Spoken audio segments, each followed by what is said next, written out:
Vamos falar agora sobre a hipótese do contínuo, que vai subsidiar muitos dos desenvolvimentos que vamos fazer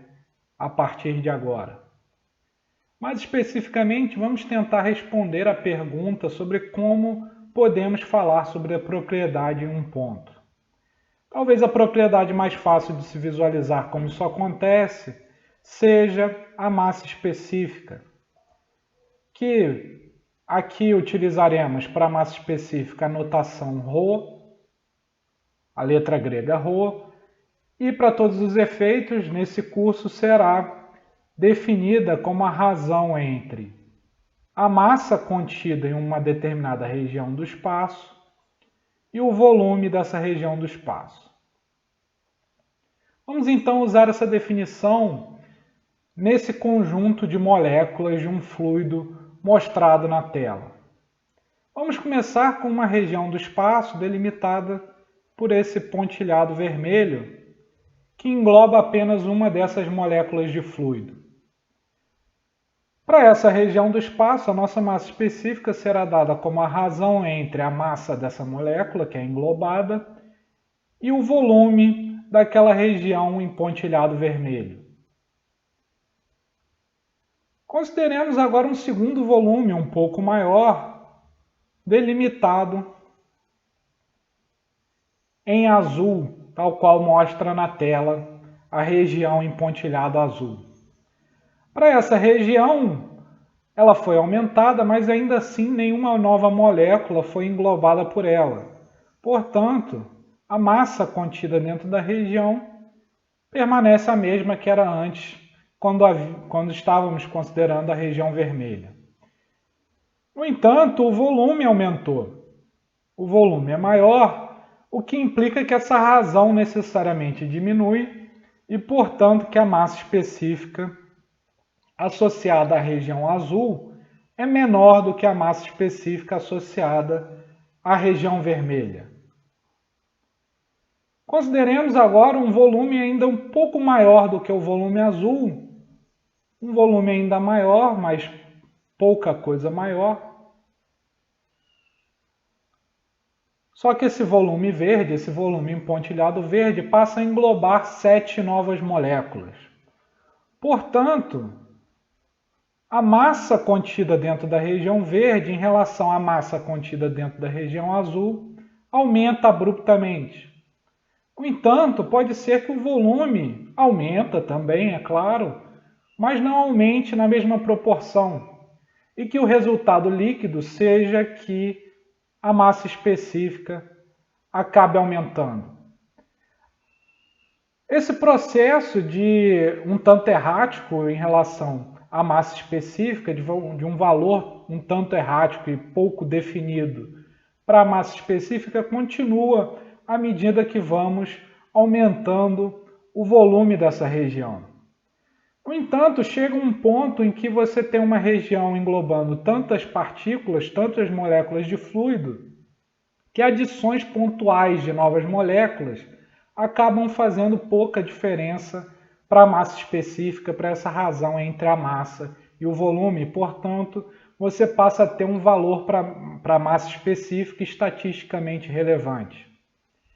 Para ilustrar isso, considere aqui o gráfico que mostra a massa específica em função do volume dessa região que consideramos. Para volumes pequenos, próximos de zero, nós temos, como já descrevemos, um comportamento errático da massa específica que vai se estabilizar a partir de um certo ponto e depois, quando o volume for muito grande, você começa a ter variações macroscópicas na quantidade de moléculas contidas em diferentes regiões do espaço e a massa específica vai voltar a variar, ainda que varie de maneira mais suave. Muito bem, essa primeira região um tanto errática, ela tem o nome de uma região de incerteza microscópica. Esse volume em que essa região de incerteza microscópica termina, tipicamente para líquidos, vamos chamar de V estrela, tipicamente para líquidos,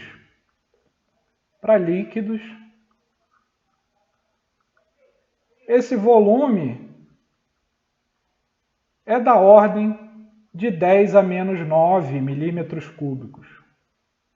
Um volume bem pequeno, como vocês podem imaginar, mas já é um volume suficiente para conter moléculas o suficiente para você poder associar um valor estatisticamente significativo para a sua massa específica. Então, quando falamos em uma propriedade, um ponto, uma propriedade tal qual a massa específica, na realidade estamos nos referindo à propriedade associada a esse volume estrela, que é tão pequeno que para um fenômeno macroscópico pode ser tratado como um ponto no espaço. Ok? Então, esse volume desse ponto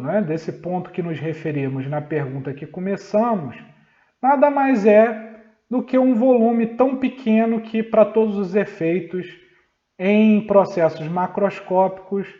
você pode tratá-lo como um ponto. Essa outra região em que você começa a ter variações macroscópicas na massa específica é uma região de incerteza macroscópica. Ok? Portanto, o volume que nós utilizamos na hipótese do contínuo, o volume que nós utilizamos para definir uma propriedade de um ponto,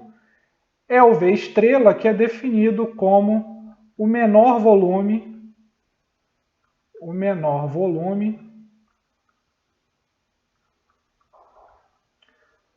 para o qual temos propriedades estatisticamente relevantes.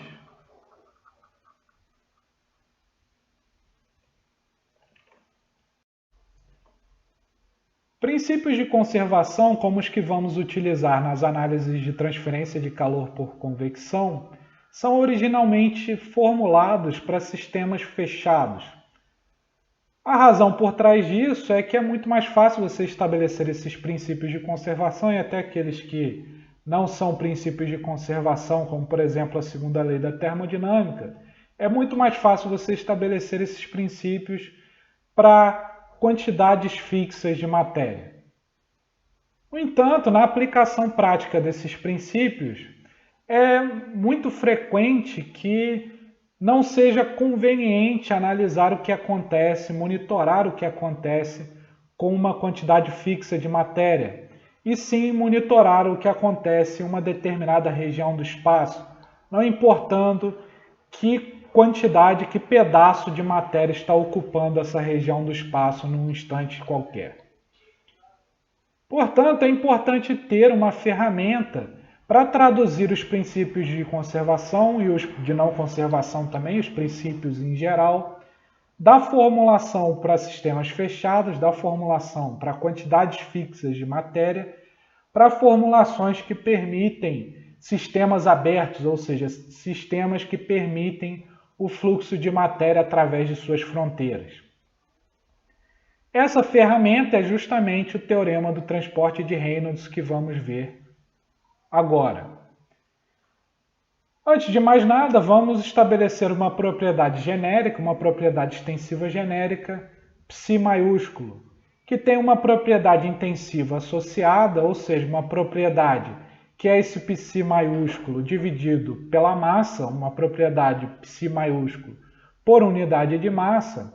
que é esse psi minúsculo mostrado na tela. Além disso, consideremos o volume de controle desenhado aqui em preto. Esse vai ser o nosso volume de controle, a região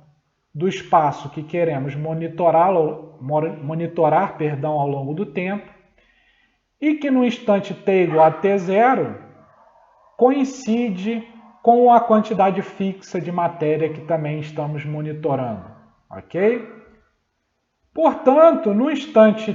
t igual a t0, nós temos que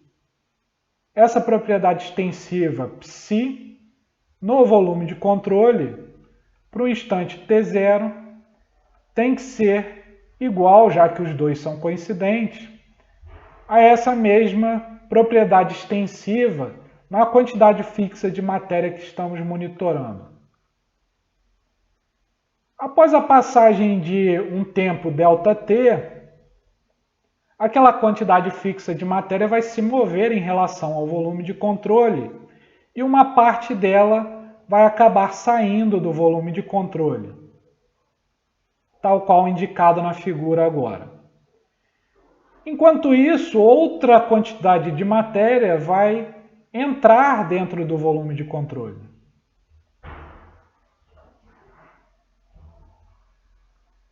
Portanto, nesse outro instante, nesse instante t0 mais ΔT, nós podemos escrever que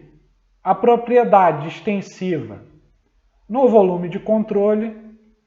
para o t0 mais ΔT vai ser dada pela propriedade extensiva naquela quantidade fixa de matéria mostrada em azul no instante t0 mais ΔT.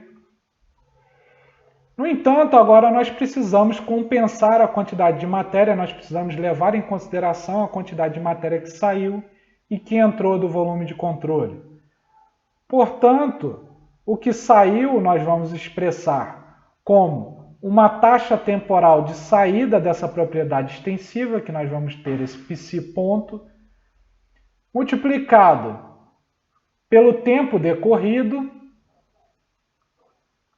e também vai entrar dentro do volume de controle uma outra taxa, uma taxa de entrada dessa mesma propriedade extensiva, uma taxa de entrada, vezes o tempo decorrido, ΔT. Se nós subtrairmos a segunda equação da primeira e rearranjando, já dividindo por ΔT, nós obtemos que a propriedade extensiva no volume de controle, no instante t0 mais ΔT, menos essa mesma propriedade extensiva no volume de controle, no instante t0, dividido pelo tempo decorrido, ΔT, tem que ser igual a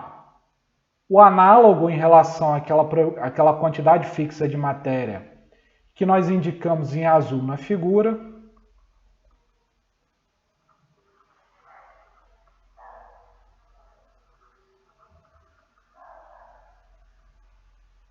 dividido também pelo tempo decorrido, menos a taxa de saída mais a taxa de entrada dessa propriedade extensiva psi. Se nós tomarmos o limite com o ΔT tendendo a zero, nós vamos descobrir que a taxa de variação temporal dessa propriedade extensiva psi dentro do volume de controle vai ter que ser igual à taxa de variação temporal dessa mesma propriedade extensiva naquela quantidade fixa de matéria, menos a taxa temporal de saída dessa propriedade, somada com a taxa temporal de entrada dessa propriedade. Vamos agora definir os fluxos através do contorno do volume de controle, os fluxos dessa propriedade extensiva psi. Mais especificamente, vamos definir o psi ponto de entrada e o psi ponto de saída do volume de controle. Para tanto, considere essa figura em verde que representa um elemento infinitesimal de área que pertence ao contorno do volume de controle. Mais do que isso, no instante t igual a t0, esse elemento infinitesimal de área também pertence ao contorno do sistema fechado, ou seja, ao contorno daquela quantidade fixa de matéria que estamos monitorando. Decorrido um tempo ΔT, o contorno dessa quantidade fixa de matéria que estamos monitorando terá se movido para essa outra figura, para essa outra figura mostrada em verde na parte superior da figura. Então nós temos que no instante t igual a t0 mais ΔT, Esse outro elemento infinitesimal de área superior fará parte do contorno do sistema fechado.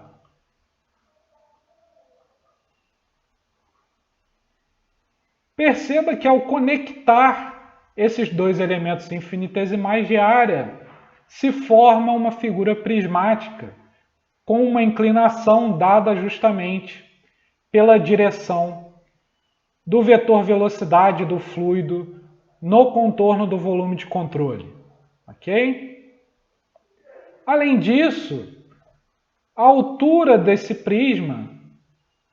será dada pelo produto escalar do vetor velocidade,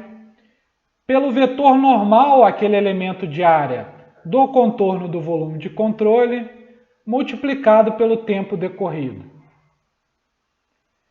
Dessa forma, nós podemos escrever que o fluxo de saída dessa propriedade extensiva psi, multiplicado pelo tempo decorrido, tem que ser igual à propriedade intensiva associada ao psi minúsculo vezes a massa de fluido que sai do volume de controle. Por sua vez, essa massa que sai do volume de controle pode ser definida como produto da massa específica do ρ, que nós já havíamos definido anteriormente, pelo volume de fluido que saiu do volume de controle. Ok? E esse volume que saiu do volume de controle, esse volume de fluido que saiu do volume de controle, nada mais é do que o volume desse prisma. Portanto, nós temos que o volume de fluido que saiu do volume de controle tem que ser igual à área da base, que é dA, multiplicado pela altura desse prisma,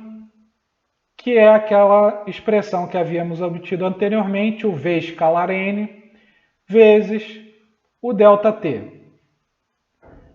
Substituindo esse cara naquela primeira equação, nós vamos chegar à conclusão de que o fluxo de saída dessa propriedade extensiva psi, multiplicado pelo ΔT, é a propriedade intensiva psi minúsculo, multiplicada por V escalar n, ΔT, multiplicada pela massa específica, e ao cortar o ΔT dos dois lados, nós chegamos à conclusão de que o fluxo de saída vai ser igual ao ρ, a massa específica, V escalar n, psi, dA, né? Eu havia esquecido do dA aqui, dA. No entanto, isso aqui se refere só a um pedaço do contorno do volume de controle. Para eu somar todos os pedaços, eu tenho, para o volume de controle completo, eu tenho que somar esses vários pedaços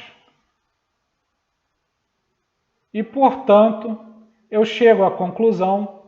de que o psi ponto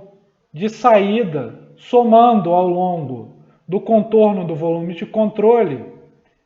o psi ponto de saída será essa integral ao longo do contorno do volume de controle da massa específica multiplicada pelo produto escalar da velocidade, pelo vetor normal, multiplicada pela propriedade intensiva associada ao psi maiúsculo, ao longo de um elemento infinitesimal de área dA. De maneira análoga,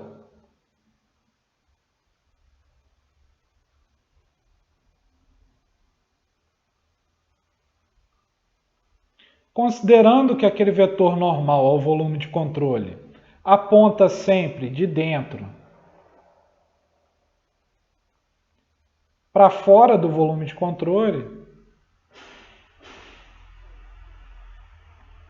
nós podemos escrever que o fluxo de saída dessa propriedade extensiva psi menos o fluxo de entrada dessa propriedade extensiva psi é dado pela integral ao longo do contorno do volume de controle de ρ psi, aquela propriedade intensiva associada ao psi maiúsculo, produto escalar da velocidade pelo vetor normal ao longo de toda a área de superfície do volume de controle. Substituindo naquela relação entre a taxa de variação temporal da propriedade extensiva no volume de controle e na quantidade fixa de matéria, nós vamos ter que a taxa de variação temporal de psi no volume de controle será igual à taxa de variação temporal do psi naquela quantidade fixa de matéria, menos essa diferença entre o psi ponto de saída e o psi ponto de entrada, ou seja, menos a integral ao longo do contorno do volume de controle de ρ psi v escalar n dA. Se nós reconhecermos o que significa essa expressão aqui, nós podemos escrever, já rearranjando, que a taxa de variação temporal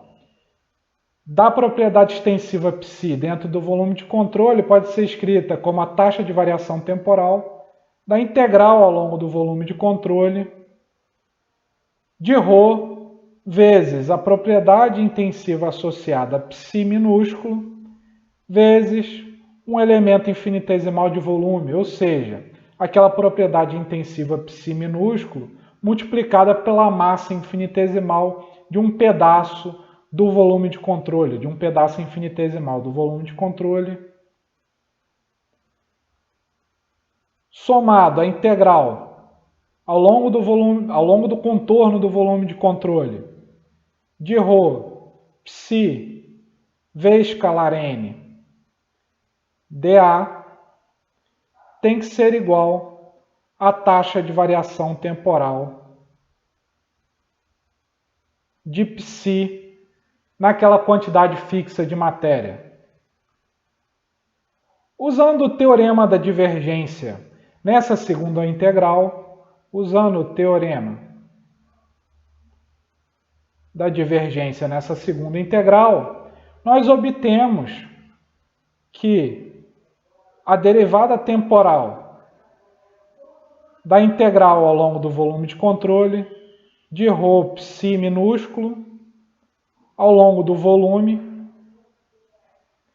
somada com a integral ao longo do volume de controle do divergente de ρ psi vezes o vetor velocidade ao longo de todo o volume terá que ser igual à taxa de variação temporal do psi, dessa propriedade extensiva psi,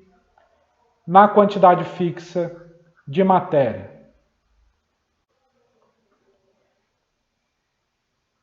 Assumindo que o volume de controle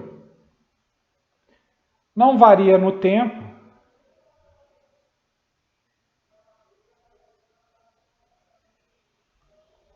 podemos então escrever que a integral ao longo do volume de controle da derivada temporal de ρ vezes o psi minúsculo, somada com o divergente de ρ vezes o psi minúsculo vezes o vetor velocidade, essa integral ao longo de todo o volume de controle tem que ser igual à taxa de variação dessa propriedade extensiva psi, a taxa de variação temporal para aquela quantidade fixa de matéria. Porém, sabendo que esse divergente pode ser escrito como, usando uma identidade de cálculo vetorial, pode ser escrito como ρ vezes a velocidade, vezes o vetor velocidade, escalar gradiente de psi, somado com psi vezes o divergente de ρ vezes a velocidade, nós podemos reescrever ao definir derivada material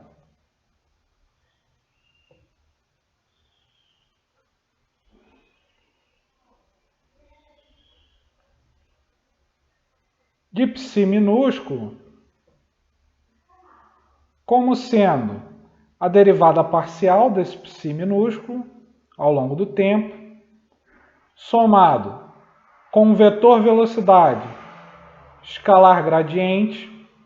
de psi, nós podemos então reescrever